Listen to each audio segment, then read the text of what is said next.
Today we're going to learn about descriptive hyperlinks. First, we'll look at URLs as links.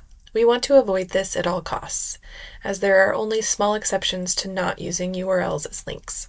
All right, here is a URL, and if I copy it and I'm doing it wrong, I'm copying it directly and pasting it into the email itself. You'll see that it is this very long URL. It's actually not as long as a lot of them, but it's not super descriptive. It doesn't really say what playlist it is, and it has all of these letters and numbers after it. And the reason why we don't do this is because screen readers are going to read out every single letter, number, and symbol in this URL. It's time-consuming, frustrating, and usually gives the person no idea what the link is actually taking them to. For the exceptions, if this playlist had a custom URL, and I wanted to make sure that people could easily get to it by using the URL, typing it directly, or if they truly need to know the URL.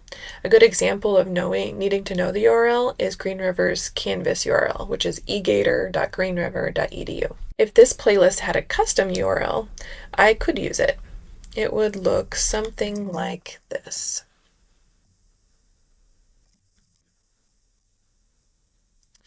Now, this does not exist, so don't try to use it.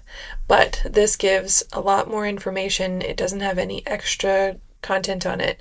And if it were something to exist, it could be something that people could remember fairly easily to type into the URL bar. Links are more useful when they make sense out of context.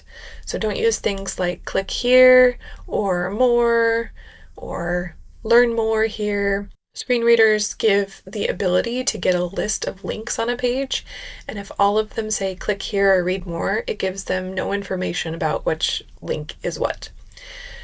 We also want to make sure that hyperlink text is the most meaningful phrase in the shortest amount of words. For example, this click here for the Microsoft email accessibility checklist, it can be shortened to just Microsoft email accessibility checklist. Then for this link down here, we know now not to use more as a text for hyperlink. And I'll also mention here that we want to avoid using very small one-word or letter text for hyperlinks unless it's absolutely necessary, because it can be hard to click on such a small area. For this more about links and hypertext, it would be better to be more descriptive and really have the name of the destination, which for this link, WebAIM's Links and Hypertext Tutorial. So that is much more descriptive than more or even learn more about hypertext. If you're adding a hyperlink to an image, you need to use alt text, and this alt text performs the function of the link text. So instead of describing the image, you're going to put in what you would have if it were text.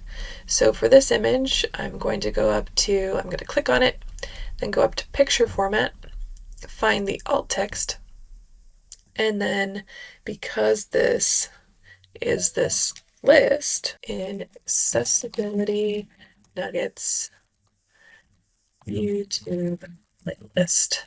Finally, link appearance. We want to make sure that A, the color of the link has enough contrast, which the automatic link color in Microsoft has enough contrast. And B, that nothing else is underlined or in the same color as the links. This can be really confusing and frustrating to try to click on what looks like a link but isn't. To add a hyperlink to the desktop Outlook, we want to highlight the text that we want to make the link. Then we're going to go to the Insert tab and find the link option and click on it. Then we're going to need the URL. So we're going to come over here to this browser and click on this, copy it, bring it back over here, put the link in the address bar. At this point, we can also change the text to display up here if we haven't already, and then click OK. To remove a hyperlink, right-click on the link, and then find Remove Hyperlink and click on it. Images, if you're linking, is the same as text. You highlight it by clicking on it, and then you find Insert tab, then Link, and then we'd go find the URL, copy it, paste it in the address bar, and hit OK. Now this image is a hyperlink. To do the same thing on Outlook for the web, we're going to highlight the text we want to make a hyperlink, go find the URL, copy it, come back here, and there's a couple ways. So if you have it highlighted and you get this little bar, you can click on the Insert Hyperlink, paste it into the web address URL bar. You can change the display text here, and then hit OK. You can also highlight it, and then the link up here, paste it in, and hit OK. To remove one, you can either right-click on it and remove link, or you can come up here to the link, click on the little caret, and remove hyperlink.